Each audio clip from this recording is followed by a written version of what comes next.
Like I said, I just want to read you a very interesting statistic. It says, African-American teens are most likely in any group of teens to have a smartphone, with 85% having access to one, compared to 71% both white and Hispanic teens. If we talk about technology, we talk about things. I mean, I worked at Apple for almost 10 years, right? I mean, Apple looks at black this people stuff. over-index on Twitter for damn Everything. sure, especially So at night. It's not difficult. You know, I mean, he was referencing saying that you maybe need to go to the hood, but you don't even need to go to the hood. It's statistics that are there visibly in front of us that we just need to pay attention to. You're hitting on a thing which is actually VCs are lazy as shit. Thank you for saying that, Dave. No, it's Welcome, true. I mean, David no, Hornik, to the stage, ladies and gentlemen. Hello. But no, really, I mean, on all these fronts, right? You know, I'm as guilty as any. I have written a blog post that says, if you want to get your company funded, how do you get your company funded? You get introduced to me by someone I know. That's the laziest thing ever. It's like, you know, when someone I know tells me about you, I'll get around to looking at your company. Otherwise, I'll be eating. So, you know, so it should come as no surprise to you that VCs don't know statistics. That's like super hard. We'd have to look it up, understand it. These VCs are indeed lazy sheep, and we don't do much original thinking. So, David, give me a quick intro. David is a lawyer who turned into a VC. I am no longer a lawyer, thank you. Yeah, but you've been a VC now for quite some time, at least a decade. 15 years as of this month.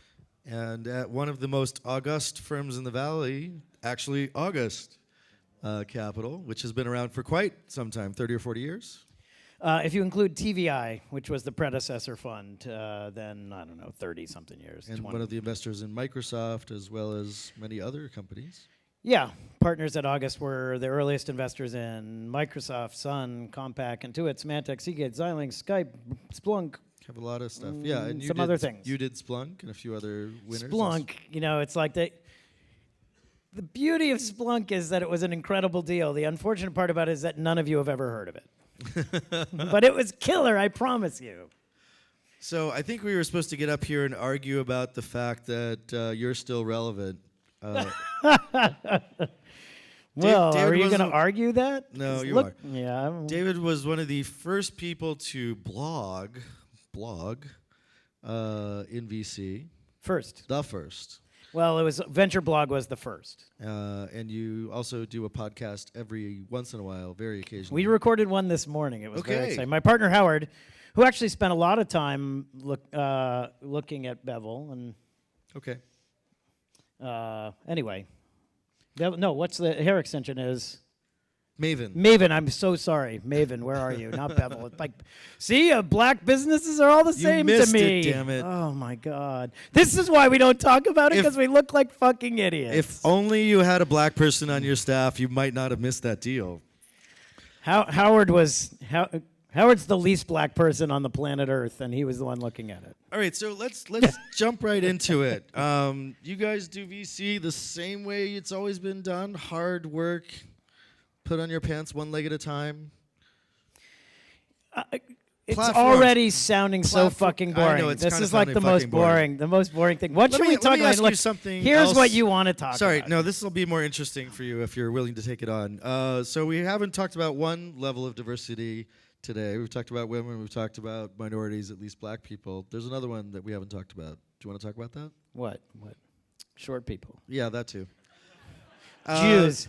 There were no short Jews when I joined the venture business Lesbian, 15 gay years ago. community. The lesbian, The gay community. community. Yeah. Yes. The trans. No, for sure. I mean, I'm happy to talk about it. I'm actually on the board of GLAD. Yeah, I know you're very active. In I this. am the diversity on the GLAD board as a straight person. There are more trans women on the GLAD board than straight people, which is pretty amazing and kind of awesome. And yeah, I am very vocal about it. I care a lot. I care a lot in part because I have a gay son, but I care a lot because I think that it's just that civil rights are civil rights. Yep. And you know, interestingly, I have a tech conference that I run called The Lobby, and I have more gay people than I do have people of color come to the lobby, and I don't know why. Again, what is the since these numbers are small numbers, it's hard to say like, oh, I have I'm biased in favor of gay people or whatever. But I do think that it is certainly the case that that anyone who's an underrepresented minority, whatever that is, has a tougher time of it, because by and large, I think that investors have a tendency to try and surround themselves by people who are like themselves and make themselves feel comfortable, in part because VCs are incredible narcissists. Like, so you're like, I need more of me, but they're kind of stupid about it. Because if you were thinking even slightly broadly, then you'd say like, more of me, smart and thoughtful and whatever, not just like white dude, straight white dude. Is pretty uncreative, really. Very. But I think that's the reality. So I was doing one of these things with Amy Errett, and I said VC and a founder, former VC, now founder, and I said to Amy in this panel, I said, so when I joined, I said just this, like when I joined the venture business, I was the only short Jew in the business, and you're a short Jewish lesbian. How's that going for you? And Amy looked at me totally deadpan and goes, you don't like gay people? And I was like, you're killing me. You knew I was asking this question, and the audience went dead silent. They went dead silent, like, oh my God, I can't believe that. And then Amy's like, oh, I'm just kidding. Well, we have a lesbian in the White House now. Megan Smith is CTO for America, and she's I guess I don't know. I don't know that everybody knows that. Probably and we just had this GLAD event, and the founder of Lesbians Who Tech was there. Right. And that's and in the end, this is back to the VC thing, right? I'm way interested in the Who Tech part, and I'm not so interested. I don't care one iota about the lesbian part. It's like, what are you teching about? So I'm curious about that. So last summer, here, I'll give you the experience of being uncomfortably aware of difference. I went to the Lesbians Who Tech event in the Castro a year and a half ago, and I'm pretty sure I was the only straight white male in this entire building. There were 700 dykes there, and I was extremely aware of not being one. But it was actually, they were very happy to have someone different. No, they said actually that. They didn't reference you specifically. Probably. Well, I mean, I was saying Kara what they said is we need more, we would welcome more men other than McClure. They said something like, anyone but McClure. Send any straight, gay, trans men who are not McClure. That was interesting. I remember talking to somebody in the office, like, where are you going today? I'm going to the Lesbians Who Tech event. And they were like, why? But it was actually great. It was a really interesting experience. I don't know where we're going. I don't either. What do you want to fight about? You said that I heard you were feisty and that you wanted to. I was, but it's the end of the day. I know it's been. So what do you think is, you guys have obviously had a very, very successful firm. You guys have raised 10, 12 funds or more? 10, we're on August 7, another $500 million, $450 million. And you guys have had excellent returns consistently. So you are one of those few 5% or whatever the number is that actually do perform. We have any problems fundraising. We don't have trouble fundraising. You guys snap your finger and $500 million appears. We started December 1st. We closed January 30th. You fuckhead. Seriously? Jesus. 2 months over the Christmas holiday? Over Christmas. And you closed a $500 million. Get off the stage. God damn it. Some of us take a little longer. Do work for a living. Some of us take a little longer to raise a fund. Did I mention we were raising a fund? You're not, by the way, I'm not an attorney, but if I were, I would tell you you can't say that. Actually, I can because we have filed. Oh, have you filed the documents? C, so. Well, look at you. I'm not sure which one it is. But yes. This is really boring. When we get into talking about the legal documents we've filed. What do you think has changed? So you've been here, you've been in the Valley investing 15 years. Yes. What's different? What's not? Well, first of all, I think the venture business, as a general matter, is really the same. Should really be the same thing. In the end, my job is basically this job. Hey, all of you amazing entrepreneurs and thoughtful people who know amazing entrepreneurs, please tell me about the things that you think are transformative. being built by amazing people. Find smart people, give them money. I am then going to sit down. I'm going to vet. I'm going to read every email I get, and I'll look at 1,000 executive summaries. I'll meet with 100 of them. I'll get serious about 10 of them. I will fund maybe 2 of them. That's my year. 2 deals a year? 2 deals a year, maybe 1. How many boards are you on? Too many, a few. 7, 9. Wait, 8, what? Come on, I bet 10, you know this number. 11, 7. 11 or No, 7? Are we no, playing? Are we playing? I'm on I'm on a single digit numbers of boards, That's but it good. is too many. And then this is the point, right? Then you fund a company and you say, I commit to you to help make you successful for the period of time it takes to make you successful, or for you to demonstrate that this is not successful and we're done. And that's my commitment to my entrepreneurs. 3 to 5 years or more? Oh my God, no. It's not 3 to 5. I've been on the Splunk board for 11 years. I was on the Ebates board for 14 years before we sold it to Rakuten for $1 billion. I've been on the Nomus board for 10 years. Companies take a long time. This fallacy that you boom, nailed it.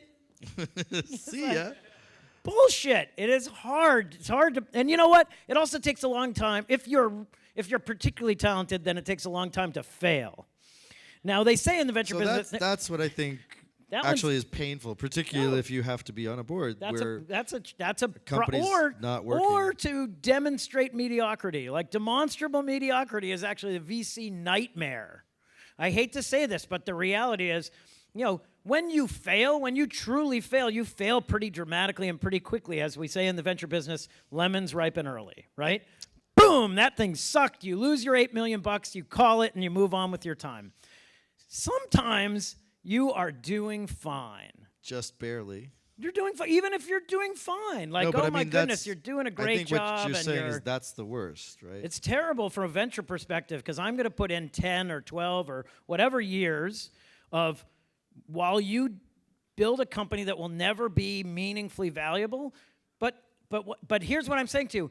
My commitment to you when I fund you is that I will be with you. And as long as you declare it is worth your time to build that company and you think that you still might turn it into a big, exciting, and interesting business, I will be there. That's what VC is supposed to be. It's not this bullshit I'm there as long as you're killing it, and if not, I pass it off to some associate or no one. And to be really, really depressing, committing to a bad marriage, it sounds like. No, there's no economic return in marriage. It's committing to a marriage. It's So wouldn't he's you I rather? thought we were going to go live in Paris. It turns out that we live in whatever, in. Wouldn't you rather fail fast and try and figure out a way to exit that investment or sell the company? My view of the venture business is that in the end, this is a relationship business, right? Okay. And it is not my choice to tell you what you think is the right outcome for your business. It is my obligation Understood. to help you, to give you my perspective. But in the end, if you say, I hear what you're saying, but I think that we still have an opportunity, and you're not going to run out of money. If you run out of money, that's one thing. But if you're not going to run out of money, then I'll be sitting there going, okay, how can we make this thing better? I think the commitment on both the entrepreneur side and the investor side is that we're here to make a big business somewhat quickly, and that we want a significant return on capital. And if that's not working out, I think somewhere someone's failed that commitment, don't you? I guess this is where I'm a shitty VC or something. This is where I fail at the venture capitalist part of venture capital. I understand 100% that my obligation, I say this with one of my investors sitting here looking at me, I understand that my obligation is to turn $1 into more than $1, right? I understand that. But my view is that economics follow impact, and that I'm going to fund the greatest people I can think of. I'm going to help them build the biggest and most important business they can at the pace that is determined by the market and the entrepreneurs and the opportunity. And if that turns it, and when it works, it works incredibly. Splunk, I funded three people with an idea. It's now a $9 billion company. That's an astonishing outcome. But I worked just as hard with companies that turned 3 people into 7 people and sold at a loss as I did with that company, because I committed to help entrepreneurs be successful. I get that, and I do want to be helpful to entrepreneurs, but I also feel like, I'm pretty sure if I asked Sequoia that question, they would probably not tolerate that mediocrity as long as maybe other people in the industry. And some people think that they're assholes because of that.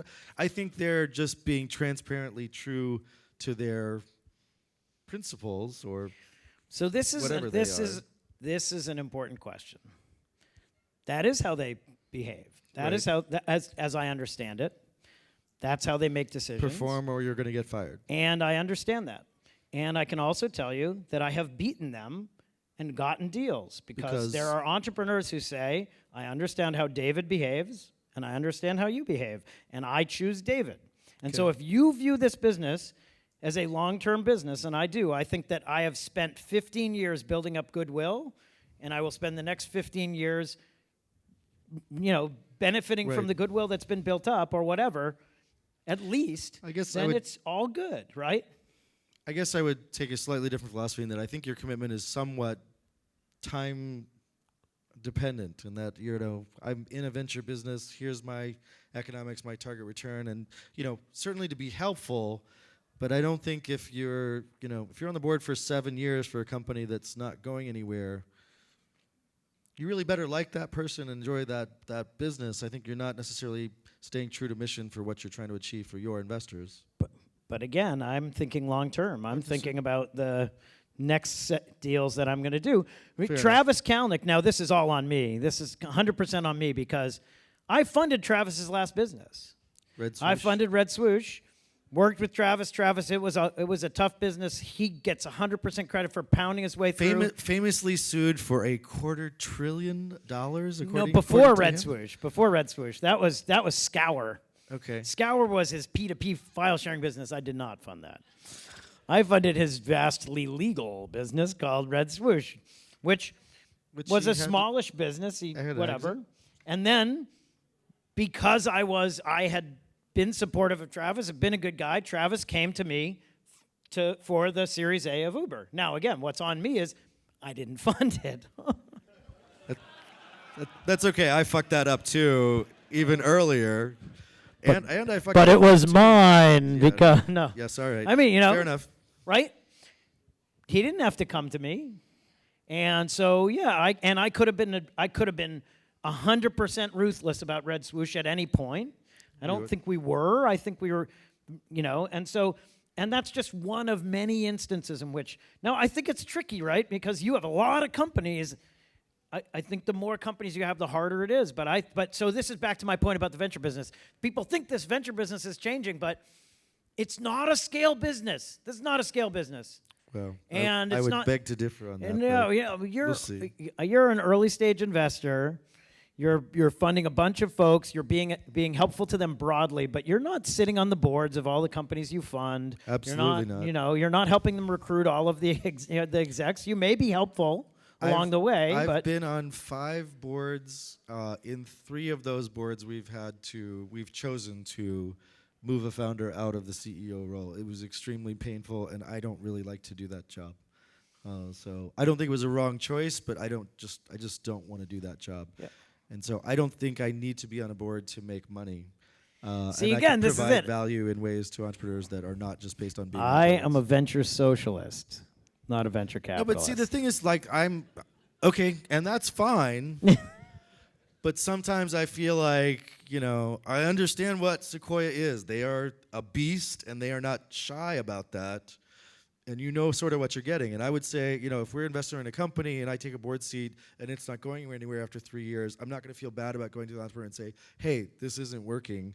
We should probably change this relationship, and I'm going to step off the board or hand that board seat to someone else. No, but I Same, get same thing but- is I'm not going to write another check for this company. It's not going in the direction that we expected. No, we all have decision points to make. My only point is I'm going to sit around with an entrepreneur and I'm going to have a conversation. Right. And in the end, I think entrepreneurs, look, ideally we've made good choices and therefore we've backed people who are smart and thoughtful, and you can have this conversation. And then when you say boy, this isn't going well, what's our plan? If they have a plan, then we say, great, let's try that. And if they don't have a plan, say, well, that doesn't feel like a plan.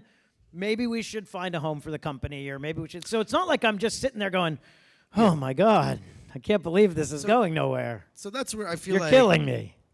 I feel like there is a lot of innovation opportunity in venture, and we're going to try and work on building an M&A practice internal because I think that would be helpful to our companies. There are a lot of companies that are on paper worth money that aren't going to raise Series A or B rounds, or maybe they could, but they want to look at an exit opportunity. And I don't feel like there's a product on the market for that. So at least for providing entrepreneurs some exit opportunities for us to recapture capital, to learn what's going on in the market, I'm surprised there aren't more people trying to do stuff like that. And I feel like there's just multiple opportunities for innovation around liquidity, innovation around helping grow the customer base, certainly around recruiting and hiring. And I think some people are jumping into those. I do think there are definite services that investors can offer entrepreneurs at scale and be really good at those things. And not to say that traditional venture is broken or not doing that, but I do think there's changes that can be made in the market in the last decade or 2 or 30 years of venture. So I think there's a big difference between the company isn't working, we're going to try and find it a home and whatever else. And that's not what the venture business is about, right? The reality is that the venture business is about the biggest successes. It's about being, and those companies, not only do they not need those resources, but they actually don't want those resources. They want to own those internally. You don't think startups would appreciate having people help them figure out online channels for growth, external recruiting, exit opportunities, or next round financing for their companies? I think that all of those things are absolutely required to be successful companies, and they should be expertise owned by the company. When I had this conversation with my partner Dave, who was the only private investor in Microsoft, and I said, well, what do you think of this? And, help recruiting, blah, blah, blah, blah. He said, Bill Gates would never have allowed that in his company. He was like, Bill Gates didn't want someone to own M&A. He didn't want someone to own recruiting because he was building a gigantic company. The same thing as I look at the history of Splunk going from 3 people but to 1,500, I don't think it's the thing that's right? needed by gigantic companies. This is the adverse selection case. I think that we have a lot of companies on paper that are probably worth $10 to $50 million who are not. They don't have an internal M&A group. They don't know who the corporate buyers are. They could be acquired, but usually they're going to get that environment either as they're running out of money or somebody who comes to them with a single offer that's not going to be competitive. They're not going to know what the fuck's going on, and they're going to get screwed over in the deal because they're either ignorant or desperate and running out of money. And I think that is a service that can take advantage of economies of scale, at least for someone who's got thousands of companies. I think, first of all, if they do all those things, they have bad lawyers, and so first of all, they should have good lawyers.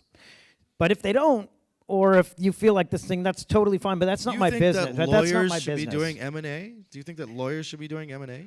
You say, oh, they're going to get screwed by blah. Like most of what you just described, a good lawyer would say, don't do that.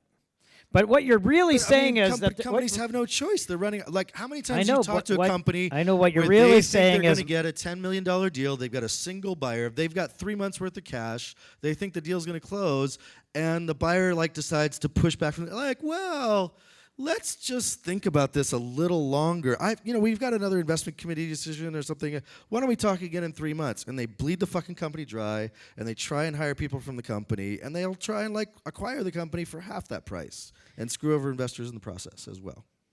That doesn't happen? You haven't heard that happen? It's not my business. Fucking happens all the time. It doesn't matter because it's not my business. My business is. Wait a second. You're telling me you're going to be in a board with this person. You're going to be able to choose a bad marriage for 13 years for this company that's not going anywhere, rather than try and get them a fucking exit and a sale for $10 million that might change their life, and do that in 3 years instead. No, that's not what I said at all. In fact, I would be their M&A guy and help them get the deal done. But my point is, I'm good at that. I'll fucking kill it. But you're gonna do that for all the companies in your portfolio? For mine, the ones that I invested in, sure. That's not a big deal. It should be my commitment to them. But my bigger point is, the difference between them making $10 million or losing all $10 million has virtually no bearing on the likely success of my funds. True. And therefore, who the fuck cares? And yet you said, I'm going to be a good guy, and I'm going to hang out and be a board member for 10 years. Not by pushing them off to some mediocre M&A guy to sell. I'm not saying they're going to be a mediocre M&A guy. I'm just saying getting them to an exit might be the best thing for them and for you, at least for them. And I can assure you I will help them do that. I just don't know that we need to hire anyone other than me to do that. Okay. That's my guess. Full service VC. I am Pecco Wallop. All right. Maybe we'll take one or Yeah, two questions. people are running out of from the steam. You can audience. tell. You can see You them can wilting. See it. They're like, okay, What do you we're want me to? done with this shit. Matt. Feelings, Lerner. got a feelings. Yes. Check on that mic, Matt. Bang, bang. Hit it. Go ahead. Hello? Yell. Okay. There we go. I noticed you've got a degree in criminology. I wonder if you use that day to day as a VC. It is true. It Do is true. background checks on your founders? We do not. Although we do a lot of diligence, it turns out. So I actually asked this question. Here, I'll ask this question of all of you. It's a very interesting question. I teach entrepreneurship. I have for a bunch of years. In the course of a year, we were doing diligence on founders, and we found out of 2 different founders had criminal records. One of those founders had who was pitching us This was before or after you invested? when we were digging into their business. We spend a lot of time looking into the only people. 2? What Only these things happen in simultaneous. So one entrepreneur, it turns out, had been arrested and convicted of extortion, and he had a very good explanation that involved, the trying to make sure that he could take care of his sick daughter, but had extorted someone, or at least had been convicted of extortion. Okay. The other founder had spent some time in prison, having run a drug distribution ring. I think that's demonstrated expertise. All right, isn't it? so raise your hand if you would consider funding the person who had been convicted of extortion. Consider? Consider. Okay, I would consider it. I cannot imagine. I'm about to hand you $7 million. If you've committed a financial crime, I don't think so. Okay, raise your hand if you would consider funding the person who had committed had been a drug distributor. Lots of people raising 2 hands over here. Look, Yeah. ready. That's like expert. So, yeah. yeah, it depends on the drugs. I suppose that's true, right? Absolutely. I just heard that marijuana is a $5 billion cash crop in California. Like that's just. That's all? I'm sorry. Yes.